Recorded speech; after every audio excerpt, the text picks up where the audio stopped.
It's just a little past 1:30 right now in the morning here in Austin.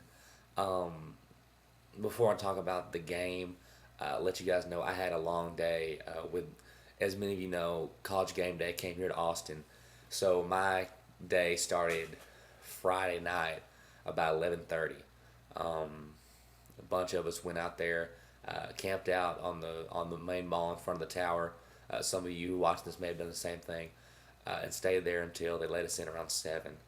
And I gotta tell you, it's an experience. If you're a college student and game day ever comes, I encourage you to go try and get in. But beware, it gets crazy. I know we with maybe 2 hours, actually maybe an hour before um, they let us in. There's a huge mob. The line didn't even matter. Like it got to a point like Lee Corso came out. Lee Corso came out, and everybody just started going crazy, and all these people started running towards him.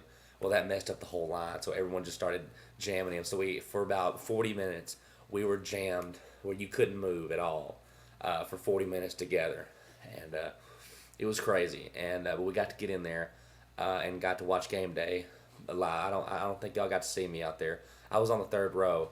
I actually had a sign up promoting the channel and see if some of you guys could see me, but they took it up. You can't have any internet stuff or whatever. Very neat though, very cool experience. Of course, I picked Texas, and it was really neat. But now about the game, because then the game was at 7 o'clock, so I'm just getting back from after the game and whatnot. Missouri didn't belong on the field with the Longhorns. I'm that, especially the first. That's the most flawless first half you could probably ever have. The first quarter. I mean, first quarter, Texas has the ball twice within their own 10-yard line and drives the field and scores. Missouri has the ball 3 times and gets one first down. And this was supposedly, like, I know earlier this year, the best offense was Missouri. They were the best offense. And now you've seen they played two quality opponents and they've lost both those games. Now, maybe, because I really do think Oklahoma State is really good, and I'll get into that later on. But Missouri's a good team, but those numbers they put up, they are a little bit inflated because of the teams they played. Here's the difference between Texas and Missouri. Both teams played, as the rest of the Big 12 teams played, a pitiful pre-conference schedule. The difference is when Texas played good teams, such as Oklahoma and Missouri, they continued that trend. Missouri, on the other hand, played Oklahoma State, lost, played us, and got destroyed. I was so happy with this thing. 35-3 at halftime. 35-3 at halftime. And then the second half, they started putting points on the board. A lot of, I mean, Arakpo played like 2 or 3 plays in the second half. We had our second team defense in the most time, and they kept their offense in. So what Missouri was trying to do was to pad that a little bit, so it didn't look as bad. The score, what was it, like 56-31 or something like that? It was a final. That's a dominating score. It was worse than that. I mean, we totally, there was at no point in that game did Missouri ever have a chance to win. And we respected Missouri, and that's why we were able to do that. Texas did not look ahead. They didn't dwell in the past that, hey, we beat OU, so we can beat everybody. They came, they put their bodies on the line, and they took care of business in every facet of the game. Well, special teams wasn't the greatest, but defense, defense, Daniel didn't have time at all, especially in that first half.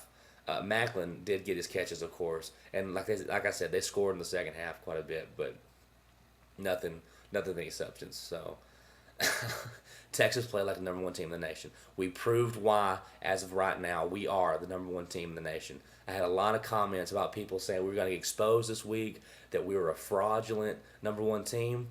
Well, what do you guys say now? Is Missouri? Are you just going to say, well, Missouri, they're just not any good, so that's why Texas won? I mean, is that why? I want you guys who told me that this is a fraud team. Are we still a fraud number one? Because that's what a number one team is supposed to do.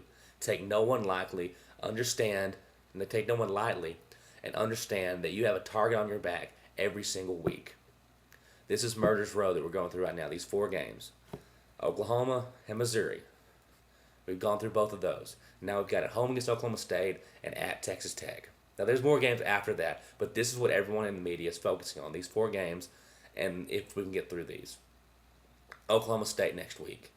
Very good football team. Very good football team. Better team than Missouri, I think. Not just because they beat them last week.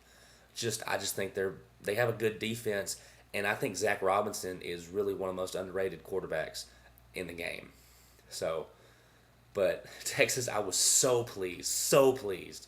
The place was rocking the whole time, just enjoying us, just kicking some butt, and the way they're playing. If they keep playing like this, we will be moving on to a Big 12 championship or a national championship. But you've got to keep focusing next week.